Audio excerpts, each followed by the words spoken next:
Welcome in, one and all, to another edition of Off the Record, where we go, you guessed it, off the record. I got an esteemed panelist of guests with me here tonight. No Mamba, because not only is he not Team iPhone, but he also has shitty internet. So that's the moral of the story there. We got Jacklyn Drake, newly hired at NASCAR. It's her second week on the job. She's carving out some time for us here. We definitely appreciate that. And we got the garage guys with me as well. We got Chase and we got Dale. I'm so excited to talk about Bristol, baby, with you guys, because holy bejesus, that was an amazing race, not just on Saturday night, but Friday and Thursday night too. Trucks, Xfinity, Cup, I don't want to short arc it either.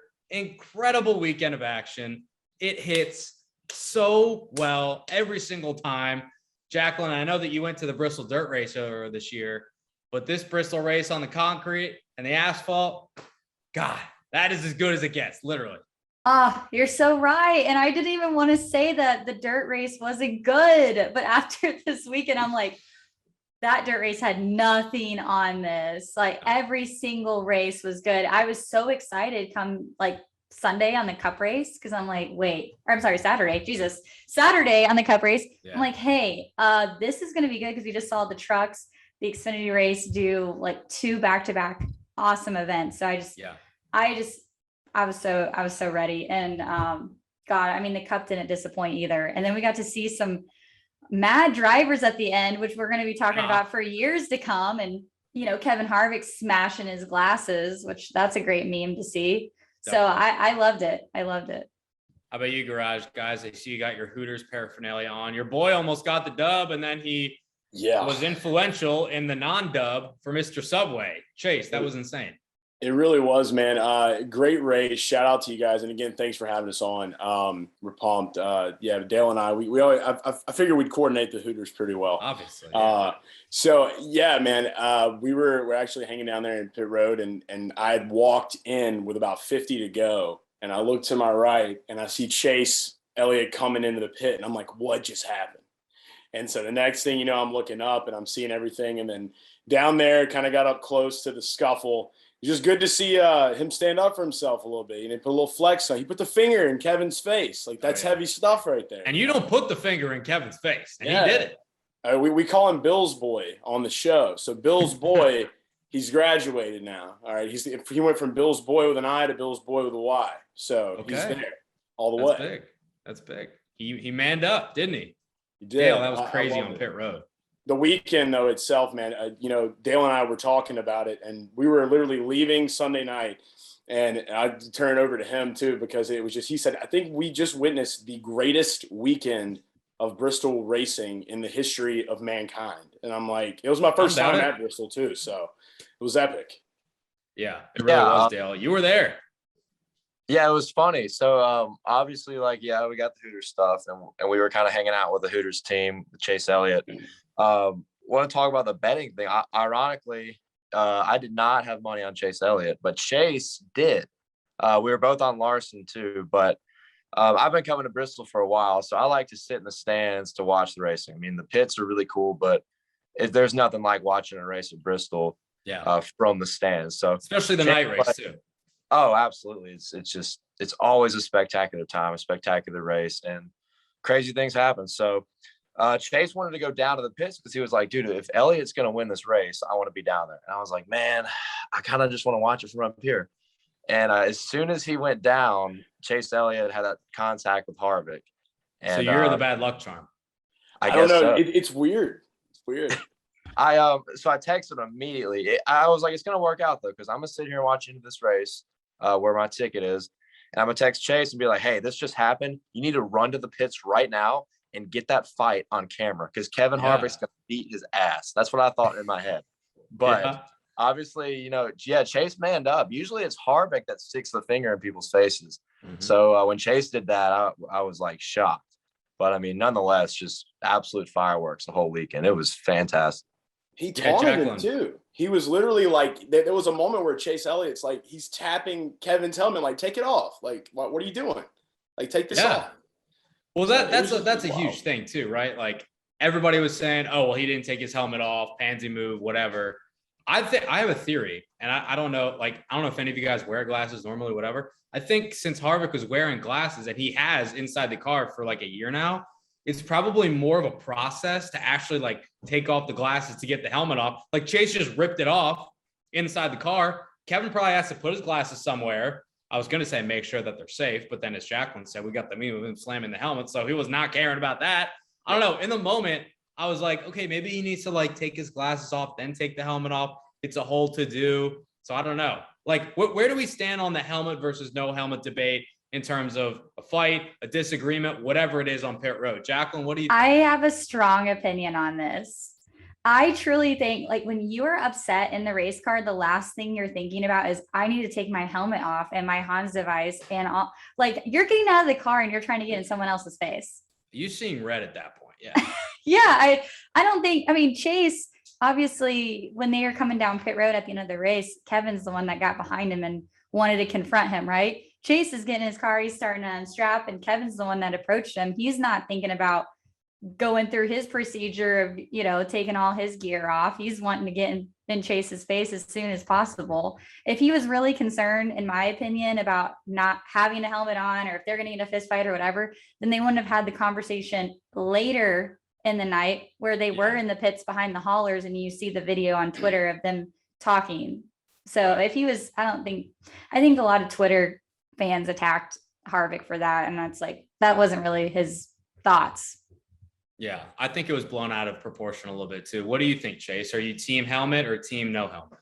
So it depends on what you're ready for. The way I look at it, I mean, we're big bring Winston back guys. So we like the Winston era. So it's like if I'm in a car and that just happened to me and I'm Kevin Harvick, the first thing I'm thinking about is just going to deck the guy. So like I'm immediately just ready to go. So I'm pulling the helmet off, I'm jumping out, and then I'm just going all in. There's no confrontation. It's just like I'm mad. So I feel like maybe Kevin wasn't 100% ready. Maybe he was just trying to like, bluff a little bit. Are you poking the bear right now? What's that? Are you poking the bear right now? I'd be careful. I think so. Yeah.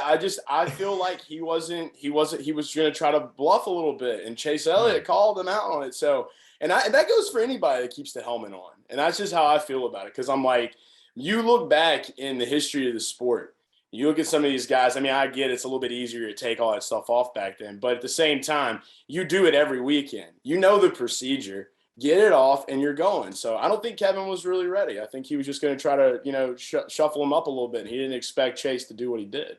Okay, well, Jacklyn's the former driver, so she has that perspective. Chase is the bring Winston back guy, so he has that take. Dale, break the tie here. What do you think? First of all, I just want to say we're talking about bringing Winston back. I rolled up in my parents' house. I got this right here. Speaking of Winston, this old Kevin RC car. How much you want for that? I'm dead serious too. Not for sale. That's a classic right there. I'll have to make a good offer then. Yeah. We'll talk about it later. All right.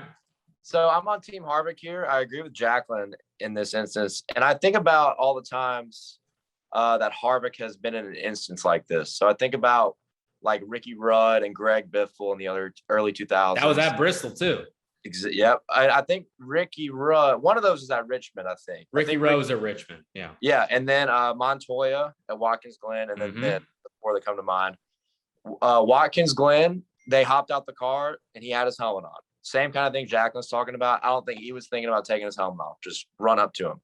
Richmond and Bristol, he had time to kind of think about taking his helmet off because there were people in the way, people pushing and shoving. So I actually 100% agree with what Jacklyn said, because just in the moment, and especially at that time, it was kind of like Watkins Glen when him and Montoya got together. It was hop out the car. He's right next to me. There's no one that could get in between us. I'm running to him as fast as possible.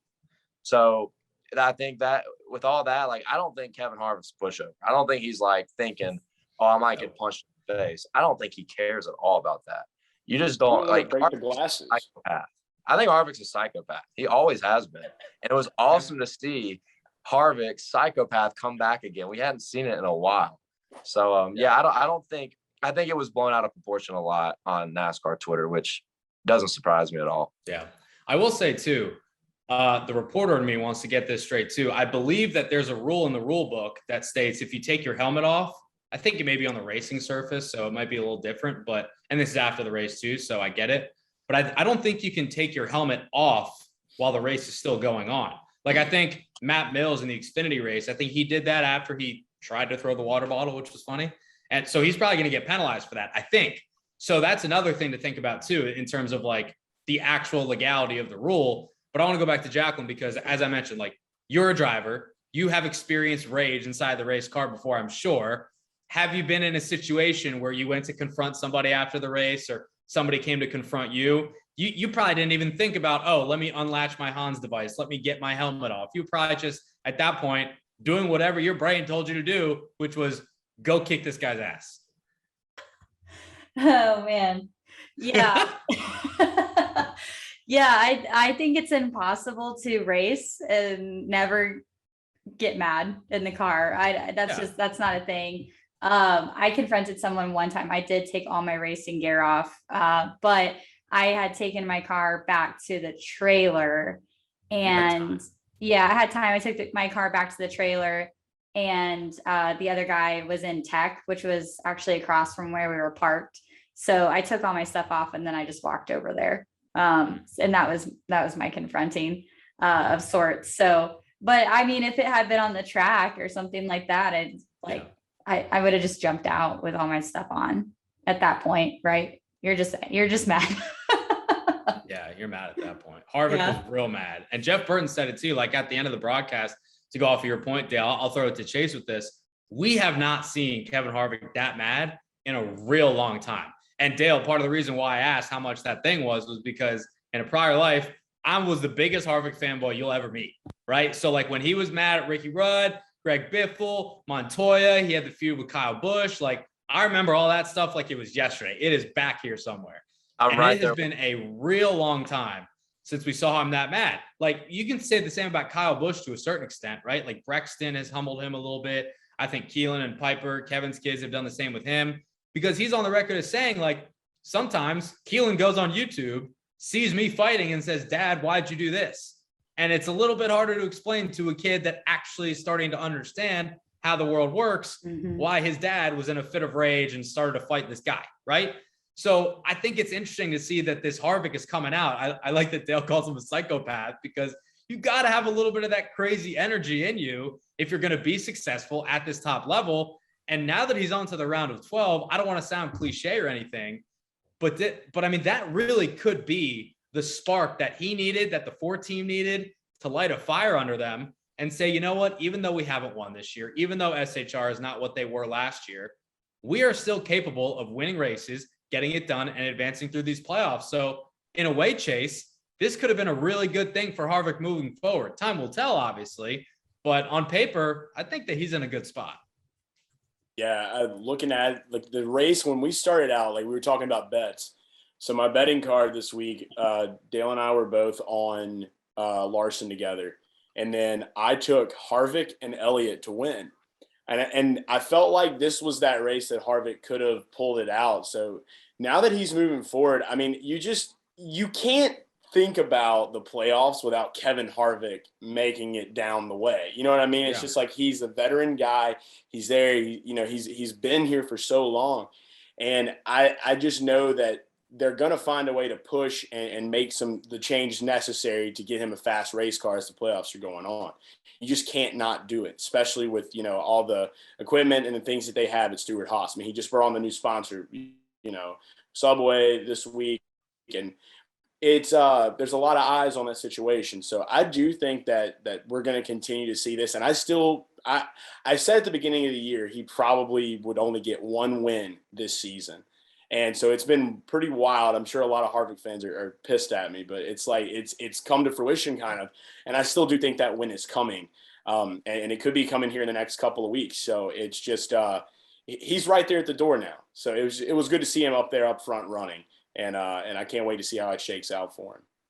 Before we talk about Xfinity and trucks at Bristol, because, God, that was unreal too, let's look ahead for one quick second. Let's talk about the guys who got eliminated. You got Kurt Busch, who absolutely had a stinker on Saturday night, as Bristol's one of his best tracks, and he just did not show up. That was pretty wild to see. Tyler Reddick misses it by that much. Eric Almirola misses it by that much. and Michael McDowell was just happy to be there. So I don't really think that there was any necessarily surprises at the four that got eliminated. I think definitely two of those guys in Almirola and McDowell were surprises to make the playoffs. And then Reddick and Kurt, they were in okay positions heading into Bristol, but Hendrick came to play. Bowman and Byron both finished in the top 5. That was a really strong night for them.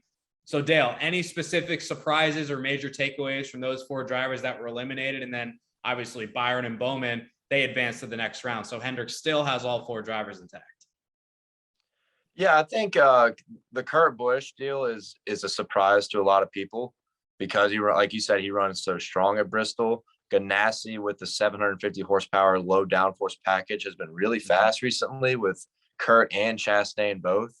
But ironically, or oddly enough, me and Chase both in one of our pods, we talked about what 4 guys we think would be eliminated. We both had Kurt out to be eliminated. Something about Kurt's entire career, there's a famous saying that it seems like it applies well to him, is when it rains, it pours. And when he wrecked at Richmond, man, I just felt that big black cloud above his head. Yeah. And man, I mean, that was like just a shocking bad run for him. But yeah, like you said, McDowell is no surprise. Almirola I thought would be better. And then Tyler Reddick was just so all year long. But my other big takeaway is William Byron, because they were in a really tough spot heading into Bristol. At a track where he in 6 starts or 7 starts had only 1 top 10 finish, multiple finishes outside the top 25, for them to accumulate a bunch of stage points and then run 3rd at the end of that race, it's going to be overshadowed heavily. But I think he's got a lot of momentum and he's got some really good tracks ahead of him. So I think William Byron is somebody where, sorry about that. William Byron is somebody. What the hell's going on? Who cares about William Byron? What's Turning going on on the with your lights, lights? Is this motion sense? Is that what's going on? I'm like, where did I he don't go? know what. I don't know what happened. I thought we were about to see like black lights. We were about to see like him like glow in the dark just all of a sudden. Lisa Frank, like black light pictures on the walls, I think my phone's pulling a Kevin Harvick and going insane right now. But I think William Byron's a good headline if you look in between the lines, because he's got some good tracks ahead, and I picked him to make the Final 4. So that was a huge run for those guys that I think a lot of people didn't expect. Yeah, good run for Alex Bowman too, Jacklyn, because going into that race, he was joking at Richmond to me. He's like, yeah, all I got to do is outrun Kurt Busch, who, he hasn't had any success at Richmond or anything like that. But clearly, again, like he came to play. So I was a bit surprised that Byron was as fast as he was. And Bowman, somehow, some way, I look up at the finishing order after I came down from that high at the end of the race. I'm like, oh my God, 48's in the top 5. Where did that come from? But in a big night when he needed it, he came through clutch. Yeah, and the 48 team even came out and said that they were having a rough time with the setup on the car, just getting it to where it needed to be. And obviously made it happen in the end. Greg Ives doing what he does up at the top of the box and the best he can. So good run for them. And obviously all 4 cars from the Hendrick camp getting locked in and is pretty neat. They've been strong all season long. And I think many of us are kind of wondering when it's going to fall off. We're like, when is this team? I mean, what if we see all 4 Hendrick cars in the Final 4? It's totally possible. And I think that would just be intense, right? Mr. H would just be over the moon with himself if that ended up the way it is. But there's plenty of other strong contenders in the 12 we have here. And something I wanted to note on before we move on is back to the Kevin Harvick and Chase Elliott. It reminded me a lot of the Joey Logano and Matt Kenseth in the chase. And I looked it up while ago, so 2015. And I almost was kind of thinking to myself, I'm like, you really don't want to piss someone off in the middle of the playoffs, because this is what happens, right? The Joey Logano, Matt Kenseth story. I think we might be able to see that again this year between Chase and Kevin. I will say, I thought that, but I think that storyline's a little bit different because Kenseth was out, right? Like he did not advance. So he quite literally had nothing to lose. Like he was not eligible for the title anymore. Joey was. So that's why he went out and flat out wrecked him at Martinsville. But I see that happening though, right? Like if Kevin gets out in this next round, him Right, maybe doing that's what I'm something to saying. Chase or vice So versa. if he gets out in the next round, I could totally see a situation like that happening. I personally, and again, I mean, Matt Kenseth is a veteran, he's a champion, and he did what he did. I don't think Harvick would do something that egregious, especially now that we've seen the ramifications of that, because Kenseth obviously got heavily penalized and suspended. But at the same time, you know, like Harvick, he understands what's on the line here, and he understands that his legacy is set in stone, but that does not mean that he wants to go winless, right? He really wants to win a race this year because he wants to show people, even when our cars aren't that good compared to the grand scheme of things, I can still get it done and make a difference behind the wheel. So I think it's a good example you bring up too, because you got Martinsville coming up, right? You got these, you got the Roval coming up where there's obviously going to be short quarters and high tempers there too. So I don't know, Chase, what do you think? Do you think that something similar could play out between the 9 and the 4, like the 20 and the 22 back a few years ago? It'd be interesting. I'll say this much. I think if Kevin Harvick is willing to turn someone to try to get in to a Final Four, you remember what happened at Martinsville with him and Kyle Busch. I think that he's willing to do something like that if he's angry about it, or if he's just like, I don't care, here we go. Especially if he goes winless all the way up and then he's out.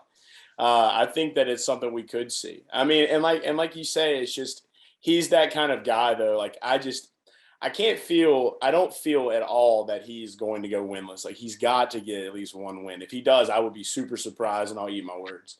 But I definitely think that he's capable of doing something like that. I mean, we saw it last year, like I was saying. But I don't know. I don't think we're gonna. I want to feel like we will see more beef between them because, like, it's created now. You know, it's there, and it's like the fans are gonna want it. And who knows? Next week we may see new beef come up. We just need more of it. We need another rivalry. So just continue these little, pitter patters or whatever. Let's just get a long-term rivalry going, and then we'll be good.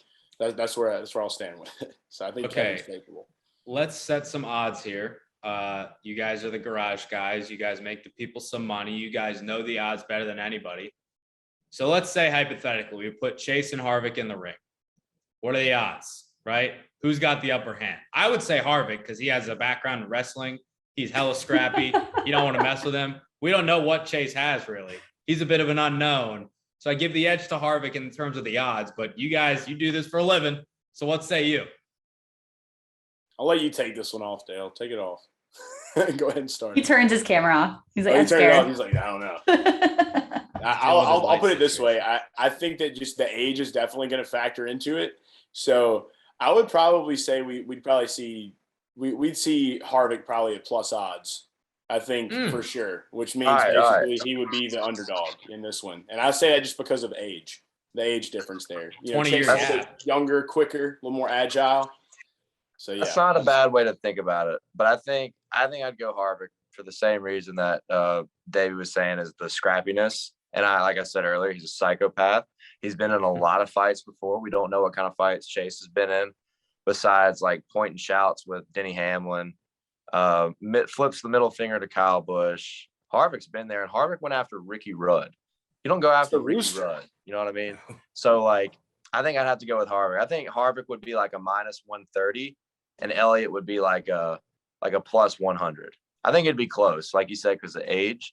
Yeah. But I think Harvick would be the favorite to win. I'll take 20-year gap.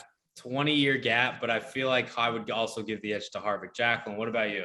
Oh Lord, I can't speak on this at all. I think I would be scared to watch that. Scared? I'd pay good money to watch that. Are you kidding? I would just be like, I don't know. We'll commentate it. Dale and I'll commentate. Yeah. It'd be more exciting than a Jake Paul fight, I think. Can I be ringside? Yeah, no, I would want. Yeah, you're the let's get ready to rumble. You're that guy, baby. I'm the Michael Buffer. Michael Buffer world. Yeah. Yeah. Yeah. All right, cool. Well, that works. I mean, look, and that's only just the cup race, right? Let's get into the Xfinity race, which I think honestly may have been one of, if not the best finish I have ever seen in my 25 years on this earth. Not exaggerating. That was absurd. Insane. You had Justin Allgaier, AJ Allmendinger, and Austin Cindric battling for the win. Also, low-key, Riley Herbst is just chilling back there. I'm like, is Riley Herbst going to actually win at Bristol? That'd be insane. Long story short, though, We got beaten, we got banging, we got fenders, we got rubbing, we got smoke, we got crashing across the finish line. And somehow, some way, the Dinger wins the race to win the regular season championship. And that's big time because we know how important bonus points are as these playoffs go on.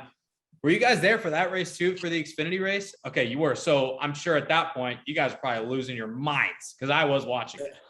Yeah, I actually, my picks. So I cover Xfinity and trucks on the betting side, and my picks for that race were actually Cindric and Allmendinger, and my third pick was Harrison Burton. So, and Harrison Burton was terrible that day, but yeah, I was going berserk.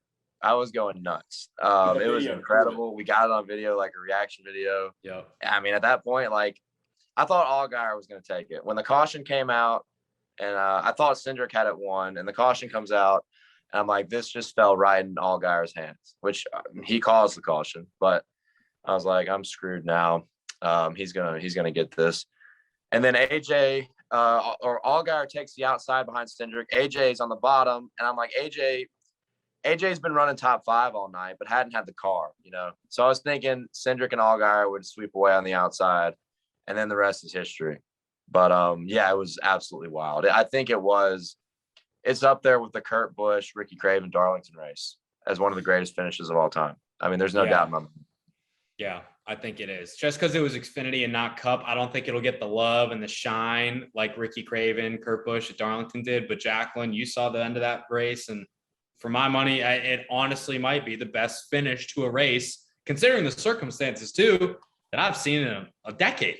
Yeah, it was one of the all-time best finishes. I would absolutely say that. He said the rest is history. It's going to be in the history books. Absolutely. Especially that picture that's pretty much gone viral at this point of him sliding across the finish line. Then he gets out of the car. His car is toast, wrecked, junked, has to go to infield care center. When he got out before they put him in the ambulance, I thought to myself, I don't think I've ever seen a winner have to get into an ambulance right after he just won. Didn't even go to victory lane. No. And that car, had, it couldn't, that car is just, it's terrible. I can't even wrap my head around. I'm sure they just ended up in Dale Jr.'s backyard or whatever. And I'm sure Matt Coll's cool with that. He's like, hey, bring me the steering wheel or bring me nothing. You know what I mean? Yeah. So then they do his victory interview outside Infield Care Center once they get him all checked out. So awesome finish. If you were up on your feet wherever you were at home or at Bristol, then I don't know what else you want out of racing. That's about as good as it gets. The leader changing 4 times in a matter of like one lap. It was insane. So, and also pretty cool to see AJ Allmendinger getting the win. He's had quite a year. I don't think we really expected it out of him. So I'm curious. Yeah, it really has. It's like you look here, AJ wins again. Look here, he wins again. So and he's running up front, every single race. So I'm curious to see kind of how the rest of the year plays out for him. And it'd be awesome to see him get a championship. Chase, do you feel the same way as me that nobody celebrates a win like AJ Allmendinger, and every single driver should take a little bit of that energy and put it into their celebrations, because he gets me jacked up? Yeah, man, he'll get you pumped. It's not just him either. Look, this is the energy of Chris Rice, okay? Chris Rice, this is our guy, man. Like, Dale and I we were at Atlanta, I think was the first race, and he took a bet, Gregson to finish over Haley. Haley's walking up behind Dale as we're doing the video in the garage. Me and Chris Rice are just standing behind Dale. He has no idea that we're there. And he says that, and then he ends up telling Haley, he's like, oh, no, you're going to finish 4th. I just think Noah will finish 3rd. And that's actually how the race plays out. So it was incredible for one, but ever since then, like every time we see Chris, he's such a nice guy, and the energy is just so right. Matt's the same way. And it's in the Dinger though. Yeah, he's electric. And can you say like, don't call it a comeback? It's like, because I tell him all the time, like, this guy has revamped his career 100%. And it is beautiful. And Colleague racing itself, like I'm excited to see Colleague move into Cup next year. That's going to be pretty electric. I mean, just that whole team is just a good vibe. So it's like when you have that good vibe and that good energy, the good things are going to keep coming to them. So the celebrations, yeah, we just need more. We're gonna have to get with them and orchestrate some different ways. Maybe we'll get like a slide from like a pool. They can slide into victory lane from the top, crawl He would ladder. do it. I would definitely see Chris Rice doing that. He would do something. I know AJ would too. I Maybe feel Matt. like AJ, it's like the older you get, right? The older these drivers get, the more attitude they have of like, I don't give a beep. Like they don't care in their interviews and their celebrations. They're just going all out because it's like at this point they've been in NASCAR, what, 20 years plus on some of these drivers. They're out there. They're like, this is what I'm going to do. People are going to love or hate me. And it is what it is. Kind of like how, Kevin's like, I don't care. You can boo me. I love that, by the way. Yes. Like you can boo me. I don't care. And then he goes, I'm going to rip his freaking head off. I'm like, what? A, good for you for having the restraint to not actually throw an F-bomb out there. B, can't believe that and he said that in multiple places too. Like the media person to me is like, all right, maybe he said it on TV. Maybe he only said it on radio. He said it on TV and radio.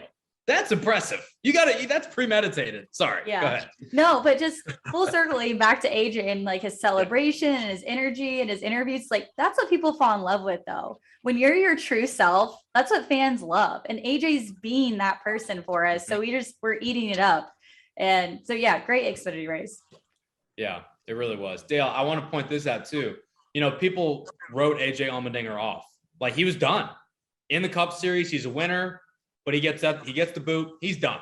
Like, is he going to go back to IndyCar? Is he going to go to sports cars? What is he going to do? His NASCAR career is over. It seems like he's done. And then he's playing golf. He's like enjoying his life, just trying to get better at golf.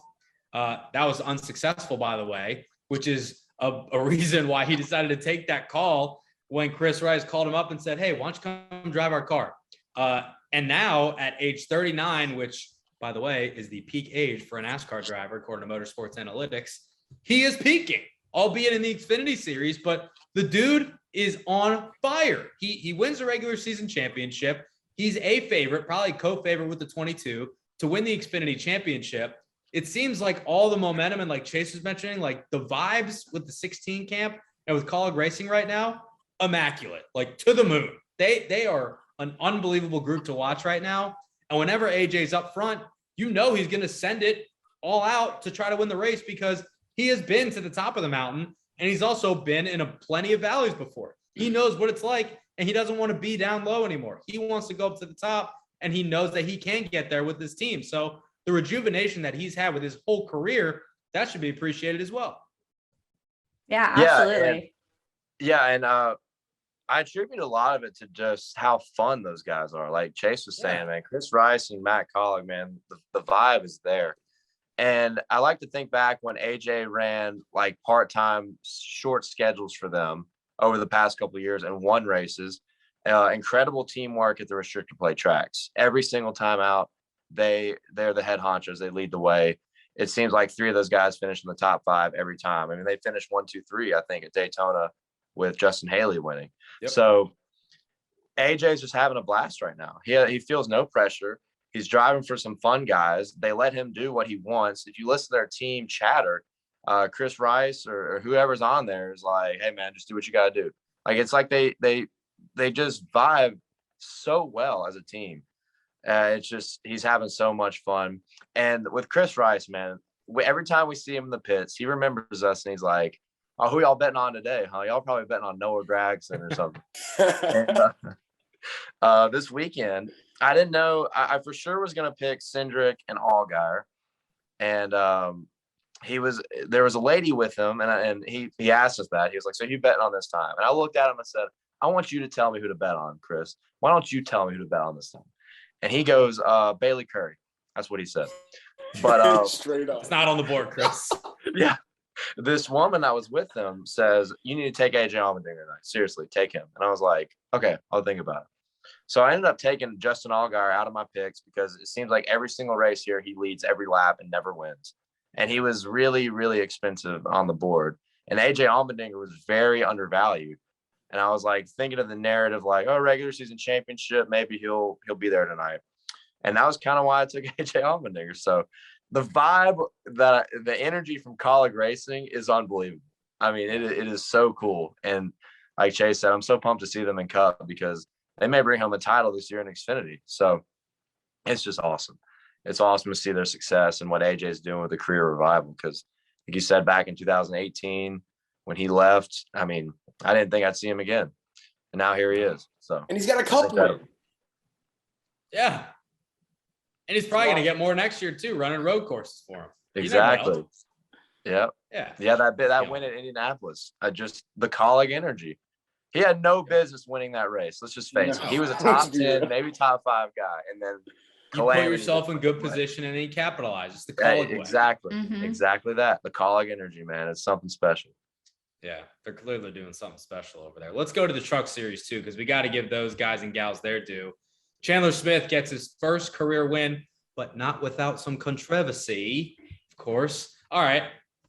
Did he get the win by John Hunter laying over, or did he get the win by booting him out the way, fair and square, a little foul play?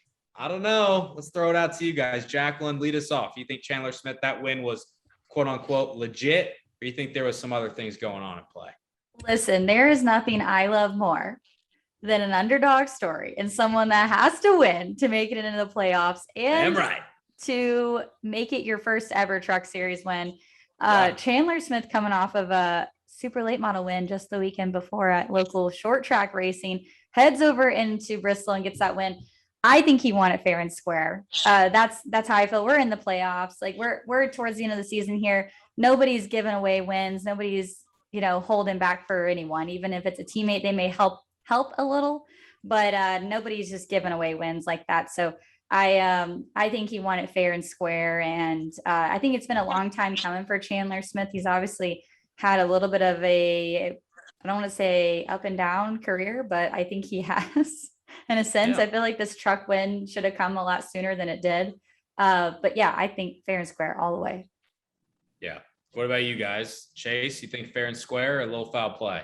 So we were there for that truck race as well. Again, shout out to the Dale, the truck god down here, because he swept the weekend, by the way, with his bets. So he had. Look at him! Like he's just down there smiling. Like I know I'm the best there ever was. He broomed Bristol. So it's what was the big topic on our podcast this weekend. So it was we watched the end of that race. It happened so fast, and I was too caught up filming him doing the celebration of a lifetime to actually get to see it. After we got back to our room, we started watching it together, and we kind of noticed that everybody was saying, "Oh, John Hunter slowed up," or this or that.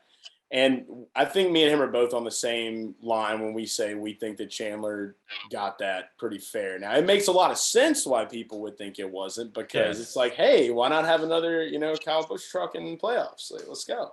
So it's, but after watching it, after talking with him, I've learned so much about the truck series this year from Dale. So I kind of roll with him and usually take whatever perspective he has in that series. So I'm going to say that I think we've just, unless you have some new theories or speculations, Dale. Yeah, let's hear it, Dale.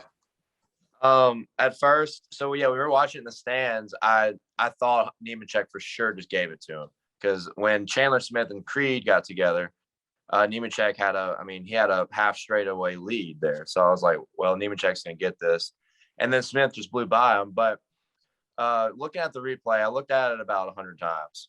Nemechek did get sideways in turn 4, coming to 2 to go. But I also think there's a chance he could have sold that.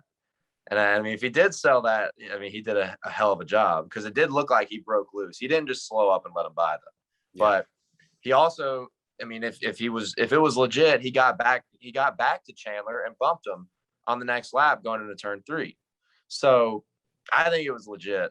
I think, and a lot of people will never buy that. But for people to say that he slowed up and let him pass, no. He could have faked getting loose, though, possibly. So, yeah, I'll let the conspiracists keep going, because there's money in my wallet because of it. I would say that's all I care about. But the other thing I would say about the truck series is it Okay, and particularly John, Hunter, and Chandler, like they're still building their names. They're still trying to build their career. If they were down the road in the Cup Series, they got all these successes and championships behind them, then okay. But in the Truck Series, these guys are young and they're hungry. They're trying to get as many wins, as much success as they can get to secure their space for the next season. So I don't think, again, playoffs being one piece of the puzzle, and then the season coming to an end, trying to secure sponsorship and get as many wins as you possibly can, being the other side of it. I just don't see that happening from either one of those drivers. Yeah. I agree with that. I agree with that statement. And also one thing about KBM in particular, over the years, they have very little tolerance for guys that get in their trucks and don't win. So Chandler Smith arguably saved his career with that. You see what happened. Christian Eckes was very consistent last year in that truck, was so close to a win, never got a win. He's not even full-time anymore. Todd Gilliland raced the 4 truck for 2 years. He only won 1 race, I think, at where was that at? Martinsville, I believe. So they have very little tolerance for guys that don't jump in that truck and win races. Mm-hmm. So Chandler Smith arguably could have saved his career with that one too. So I don't want that to be overlooked as well, because he's driving a super fast truck. Yeah. I picked him to win at Knoxville, and he should have won that race, but I think he got screwed by that caution. So this was good redemption for those guys, and now I think he's a viable championship contender. So I think they're still wrecking. They're still wrecking, yeah. There's still 2 to go at Knoxville. Yeah. Jeez. Quadruple overtime, whatever. Yeah. There was a lot more to the Chandler Smith win too that happened like afterwards. So I don't know if you guys got to see, but Chandler Smith's mom was actually at Victory Lane. Not at Victory Lane, she was at Checkered. We were standing right by her and she's yelling at him. And so he never really acknowledged her. So we were wondering the whole time, is this really his mom? Or is this just some crazy lady that thinks not? So after a minute of thinking about it more, I'm like, maybe he was embarrassed or it was his first win. So, obviously he's like, I got to get on the camera. I got to do this, that. But I've been kind of having some fun trolling the comments of Chandler Smith's Instagram and Twitter lately. So according to last night, he actually responded, Dale, you owe him money. So you need to Cash App him. He said you need to Cash App him for that win. Because he thought that I was the one that called it, and I was like, you need to take that up with Dale. I was like, it's not on me. So I'll send him something. Get this resolved or what? Yeah, he's got to come to me, and I'll send him something, because that was he was plus 1,000, which means if you put $100 on him, you won $1,000. So that's big underdog odds. So that was a good weekend for me. If you come, Chandler Smith, if you watch this, first of all, say hey to your mom, please. Yes. Second of all, you come to me, we'll work something out, because you made my Thursday night. It was pretty awesome. Right. There were two people that were more excited in that stadium than anyone else. Chandler Smith's mom and me. We were the most excited people there. I think we were more excited than Chandler, for real. President and vice president of the Chandler Smith fan club, I think. Yeah, absolutely. Well, we'll see if he can do it again this weekend, because Truck, Xfinity, and Cup all going out to Sin City and Viva Las Vegas. This would usually be a big weekend for you guys with the Garage Guys fam, right? Because it's Vegas, but now that sports betting is being legalized everywhere, I feel like it's just another weekend. I don't know. Basically, yeah. I've never been to Vegas. I think it does have a different feel, though, because it is Vegas. It is the gambling capital of the world. So have you never been to Vegas? Yeah, how have you never been to Vegas? Rewind. I've never been to Vegas. How old are you? I'm 29. Okay, we have a problem here. Yeah, I need to get out there. I want to go to the race. Need to figure it out. Book a plane ticket. All right, when we're done with this, book your plane ticket. What are you doing? He's like, okay, I'm not doing looking at Dale. I'm like, you ready? I don't know. We'll see. Maybe I'll use some of that. We got all 3 series in action. It's going to be a fun weekend of racing, right? We know that. So let's talk a little bit about it. It's the start of the round of 12 for the Cup Series. It's the start of the playoffs in general for the Xfinity Series, and it's the start of the round of 8 for the Truck Series. Now, this is a pet peeve of mine. I think all 3 national series should start the playoffs at the same time, same place, same track, but that's neither here nor there. Big weekend for all 3 series for a bunch of different reasons in these playoffs, right? Xfinity guys trying to lock their way into the second round. Trucks, same thing for the third round, and Cup, same thing for the second round. So I'll throw it to you first, Jacklyn. What's the vibe going on like right now at NASCAR HQ? I'm sure that people are happy about this past race at Bristol, but looking ahead to Vegas, it's a 1.5-mile track, 550 package. It's going to be some hot temperatures, obviously, and I'm sure that the racing on track's going to be pretty hot too. Lord, I can't speak for the headquarters, but I can speak for myself, and I'm excited. Vegas is always a fun one and fun track to go to. I mean, Lord, I don't even know. I don't think there's anything they can do at Vegas that's really going to capitalize what we just saw at Bristol by any means. Bristol is a whole nother animal, short track, of course. So I don't think we're going to see anything like that, but I kind of expect, at least on the Cup side, I'm feeling like we're going to see a dominant weekend, and I feel like it's going to come out of the Ford camp. They're always strong in Vegas anyways. So I am leaning towards maybe Brad. Lame duck situation. You don't think it's going to matter? No, I don't know. He has done well there before. That's how I'm feeling. The trucks, I could see that being a little bit, beating and banging around. Just that's kind of how the series seems to develop. And of course they're all trying to make their way in. Everyone's really close, but I don't know. I can't really tell the future. I'm not as good as Dale down there. He's down there just picking the winners every single weekend. Well, give us a sneak peek. What do we got in the card this weekend, fellas? I'll start off by I was going to just say real quick, I was looking at some odds earlier today for Cup. Blaney's plus 1,400, and to kind of go with what Jacklyn was saying about the Ford camp, he finished 5th there earlier this year. He's been really hungry in the playoffs as well, and I kind of like those odds for old Blaine Dog right now. So this is something to look at, maybe. Did you say Blano? Blaine Dog. Blaine Dog. Blaine Dog. What about you, Winter Dale? Who are you looking at? So trucks is, I think, will be the most interesting. It was a great race here in the spring. It was different, had a different complexion to it. Kyle Busch Motorsports was absolutely dominant. That's when Nemechek got his first win of the season, actually beating Kyle Busch. GMS was lacking speed, but the narrative has certainly changed there. GMS has come back really hot with Sheldon Creed. Tyler Anker's been fast. Zane Smith has been fast. So I'm looking at John Hunter Nemechek specifically in trucks because he is so due for a win. Like I said, he came here and won earlier in the spring, and he's extremely due. He hadn't won in like 6 races, I think, since Pocono this summer. That's a long streak for him. Yeah, no doubt. And I think Chandler Smith will be strong as well. So I really like the KBM trucks here. And when they get hot, man, they get hot. I mean, as we saw earlier, they won like 4 straight between Nemechek, Kyle Busch, Truex at the Bristol Dirt Race. And I mean, the biggest thing to me is I just can't argue with the stats, man. Nemechek's won 5 times this year, and he's due. So I mean, on average, he wins once every like 5 or 6 races. Yeah. So I can't argue with Nemechek. On the Xfinity side, I think AJ Allmendinger won here in the spring. Which I think threw a lot of people off. They've had really good 1.5-mile speed. Junior Motorsports has been strong. They got Josh Berry in the car. I'm not sure what to expect on Xfinity just yet.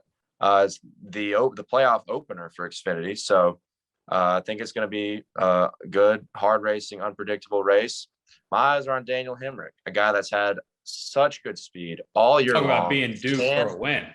I know. He cannot finish. But I love those guys that are knocking on the door. That's one reason why I like Chandler Smith last week, because he's been knocking on the door. And Daniel Hemrick, if those guys can just put a full race together and finish, they will be in victory lane. And they've had really good speed at the mile and a half intermediates.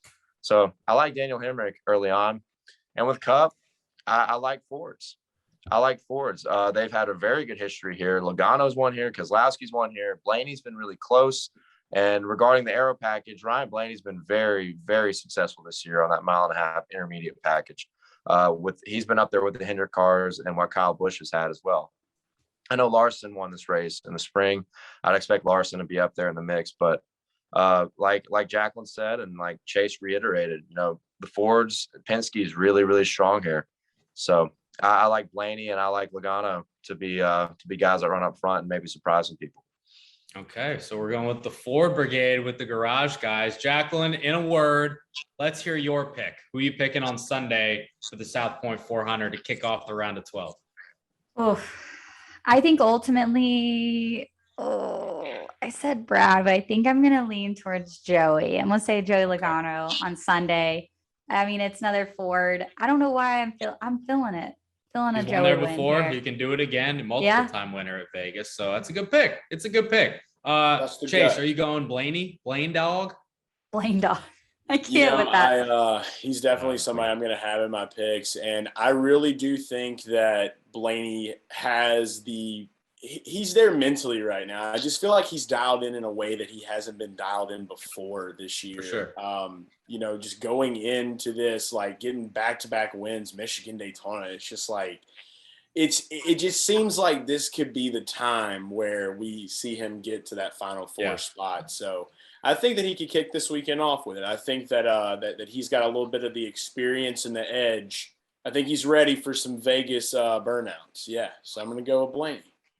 Okay, Dale, you gave us your analysis. Very poignant, very thorough. In a word, who you got on Sunday? So statistically, I'd love to say Blaney or Larson, but when the public this is just a betting thing right here. When the public is just heavy on somebody right now, NASCAR Twitter and our Discord where we talk betting, seems like everybody's on Blaney. Everybody's on Blaney, and typically when the public is all riding the same person, they never win. They never win. So I think I like Logano. Their team, Paul Wolf, excellent with strategy. This is going to be a track position race, and I think they're going to have good speed. So I'm going with Logano, and that's a very unpopular pick, but I'm going with Joey. Okay, I'm going to be boring and go Kyle Larson. Probably the smart move, though. You left him on the table. I mean, I'll take Probably it. the smartest. Yeah, I agree. All right, well, this has been so much fun, you guys. I so much appreciate your time. Jacklyn, we can check out your work at NASCAR Now, which is awesome to hear. And Chase and Dale, Garage Guys, of course. Before we go, give a quick plug to what you guys have been doing and continue to do to help those victims of Hurricane Ida down in Louisiana, because you guys are doing some awesome work. Yeah, man. We came home and we decided that we were wanting to kind of get out and get active. I told myself when I was a kid, like we went through Katrina, I was like, if I'm grown and I have like a way that I can put something together to be able to help people affect, if we ever have a bad hurricane again, I want to do it. So we got to do that. We were doing some work with Operation Blessing down in Houma, Louisiana, just kind of going to people's homes, helping to clear out some of the debris. And we've taken a good bit of the money that we've been given, and we have just been pretty much doing donations of products, of things that they need. A lot of the things that people aren't bringing or having a hard time accessing that we can access. I know we've already done a big donation of carbon monoxide detectors because of the generators. The power is not going to be restored until the 29th for some of these people in Houma, Louisiana. So we were able to get the carbon monoxide detectors. We were able to donate feminine hygiene products and boatloads of toilet paper, paper towels, just paper, paper products, things like that for people that need just everyday necessities. So these are the things they're not really able to get right now. So it's been awesome, and it's been awesome work, and we appreciate everyone that's donated, and that's kind of been helping us spread the word about it. Yeah, absolutely. You guys are doing the Lord's work, and I say that in complete seriousness. So it's awesome what you guys are doing there. And we thank you guys so much for joining us here tonight, and you for listening to Off the Record. We will catch you guys back next week to recap Vegas and preview the rest of the round of 12.